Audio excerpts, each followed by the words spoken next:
Welcome, everyone, old friends, and especially those of you who are new to Crimson Goes Blue. We're so glad to be able to gather together and that all of you are part of this powerful community. And I really appreciate you coming tonight when you could have been watching the Republican debate instead. For those of you who don't know me, I'm Janet Singer, the political director of CGB. Before I give you a preview of tonight's event, I want to take a moment to celebrate the big victories we had last night in Ohio, Virginia, Kentucky, and Pennsylvania. It was a good night for those who favor abortion rights and who reject MAGA extremism. Abortion rights will now be enshrined in Ohio's Constitution. In Virginia, we held on to our majority in the state Senate and we flipped the state House. Democrat Andy Beshear was reelected governor of Kentucky, and in Pennsylvania, Democrats increased their majority on the state Supreme Court. We just keep winning, folks, and we owe those wins to the many, many volunteers like you who did the work of campaigning. Hallelujah. So tonight, in a minute, I will share my thoughts on the political landscape and the CGB strategy for winning elections. Then we will hear from experts on the youth vote. We're going to ask you for money, and we have an exciting challenge match from the members of the mighty class of '84 that you'll definitely want to get in on.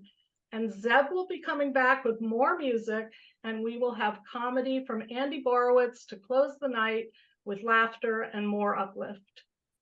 When the program concludes, CGB's co-director, Lisa Ulrich, and I will stick around to answer any questions you have, and we especially invite anyone new to CGB to stay to learn more about us. So, to be completely honest, as I always am, as I thought about what to say tonight, it was really challenging to know what tone to set. I am certainly a glasses half full kind of person, but even I feel tested by the stressful times we are living through.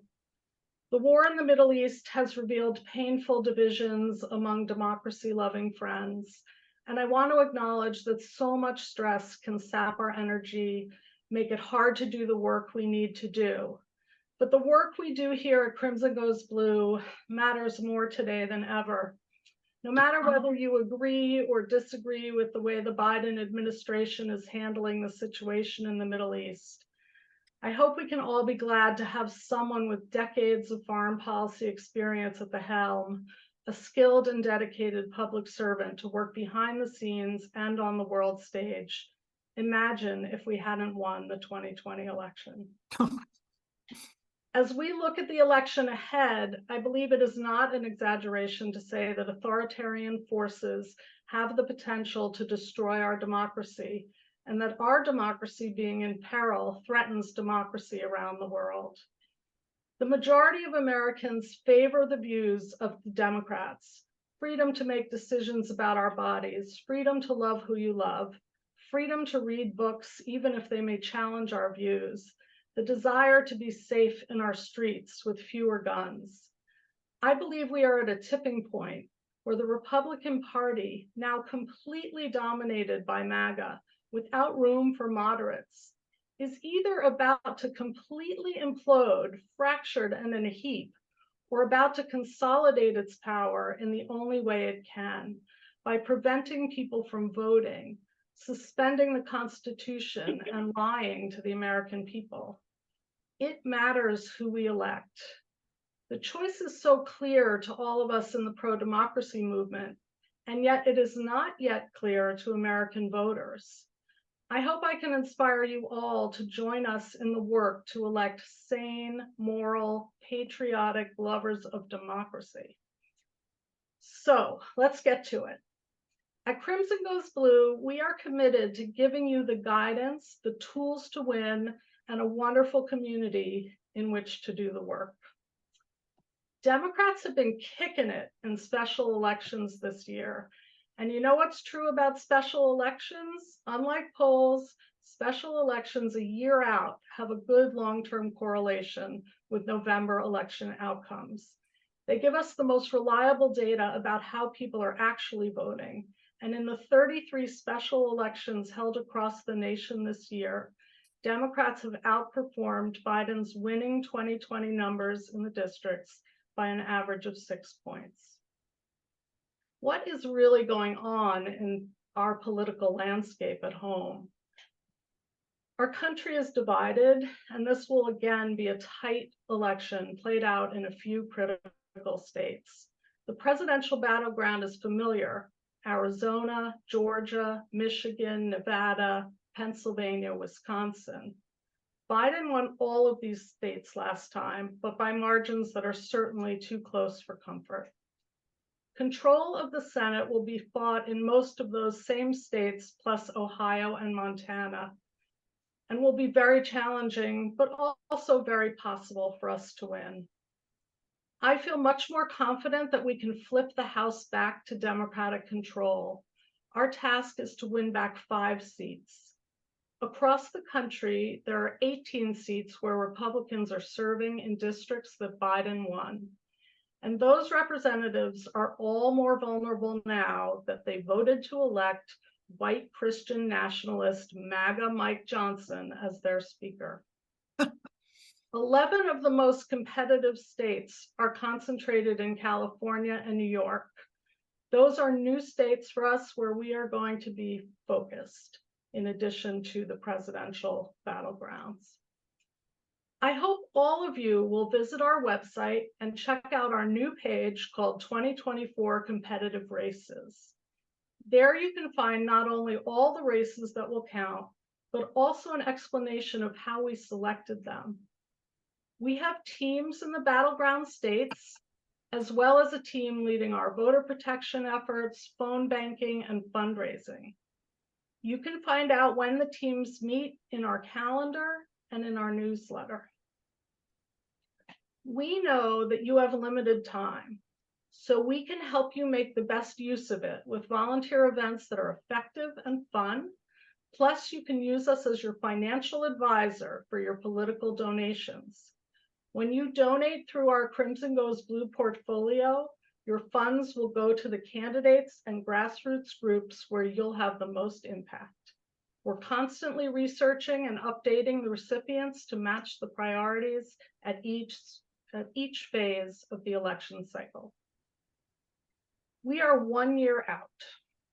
I know you are all worried about the polls. I feel like I have whiplash from the competing interpretations of what's going on. This week, I've read all the polls and articles you all sent me saying we're going to lose. And I also attended Zoom meeting after Zoom meeting with the strategists I trust most, the ones who looked at the data in 2022 and correctly predicted there wasn't going to be a red wave. Every single one of those strategists said they weren't worried about the polls. Whether the polls are right or wrong, we still have to do the work. I do want to remind you that polls done now have very little predictive power in the election cycle. We're not voting today, but what polls can give us is valuable information and a prescription for where we need to work, what populations we need to focus on, and what information voters need to hear and be persuaded about. Here's what we know. The Republican Party is in a state of discord and disunity. They are a party that doesn't believe in the fundamental American values or in our institutions. Their standard bearer will spend most of the election season in court and possibly can be convicted of federal crimes. The few things they do stand for, guns, restricting access to abortion, censoring books, are deeply unpopular. In contrast, the initiatives supported and enacted by Biden and the Democrats are enormously popular. Biden has presided over the fastest job growth rate of any president since World War II. 14 million new jobs have been created since he was elected. Yet, when you ask Americans, are the number of jobs in the United States increasing, staying the same, or decreasing, 58% think they're staying the same or decreasing. Consumers give high marks to the Trump years when even before the pandemic, we had lower economic growth and many more Americans out of work. Voters feel Trump and the Republicans are better at handling the economy. This is something we can change, something we need to change. Americans are not hearing about job creation or Biden standing with striking workers on the picket line. But the good news is that when voters do hear about these accomplishments, Biden's net job approval goes up by double digits, particularly among independents, Latinos, African Americans, and younger Americans. It can feel really hard to make sense of the huge disconnect between what voters want and who they say they're going to vote for. But that is what a campaign is for, and we are just getting started. Remember that most Americans won't tune in until September of 2024. We have a campaign to run in the meantime, and it is our job to persuade voters that our candidates are the ones who will bring and have brought them the freedoms Americans want.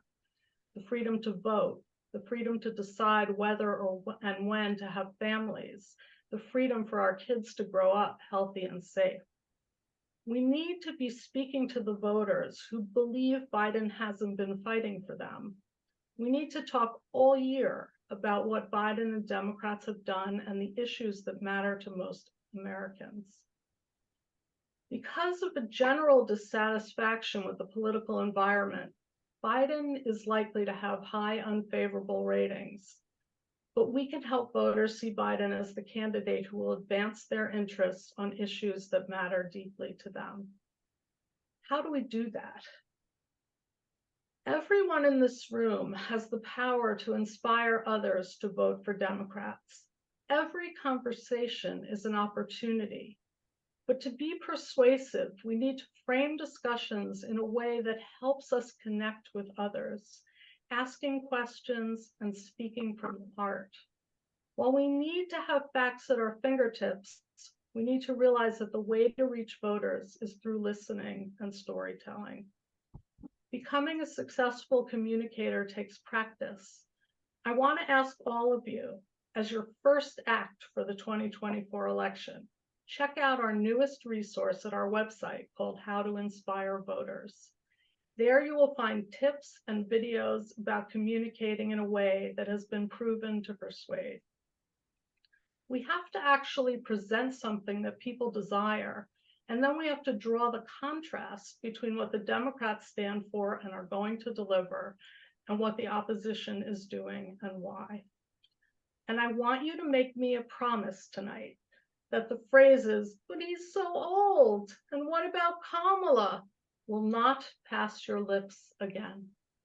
Even among people on our side, it is demoralizing and self-defeating because it's repeating the talking points of the opposition. Instead, we need to say what we're for. Practice saying, "Joe Biden's been a great president. I've been impressed by all that we've accomplished. There are so many people hiring workers. Did you just get broadband? That's because of the Democrats." Once you start talking to voters, you won't be able to stop. As one of CGB's volunteers who has been doing voter registration with the California team told me, since talking to the students at the local community college, now every time I encounter a young person, my waiter, a salesperson, I find myself asking them, "Are you registered to vote?" and then explaining how easy it is and why it's so important. Participating in even one activity with direct contact with a voter starts a habit. Finally, I'll leave you with this story from one of our phone bankers. After a string of hangups and wrong numbers, I heard a pep talk in my head. I told myself I was like a soldier in battle where we needed the strength of numbers, and even if I got shot down in the first wave, that let others move in and reach the target. Then I sobered and thought about what's going on in Israel and Gaza. For a moment, I was ashamed to think of myself as a soldier when real soldiers and civilians are fighting, suffering, and dying. But then I started thinking about how right-wing populist, incompetent leaders sabotage moves towards peace, how, as we've seen in Israel and here in the US, they also undermine the ability of the government to take care of its people, to defend them from attack, and to protect them in times of war or pandemic or economic peril. With that, I was a soldier again. I braced myself with a smile, and I hit next call. We are on the right side of history. We have won before against MAGA, and I truly believe we will win again if we do the work. As Pat Schroeder used to say, you can't wring your hands and roll up your sleeves at the same time. So let's roll up our sleeves.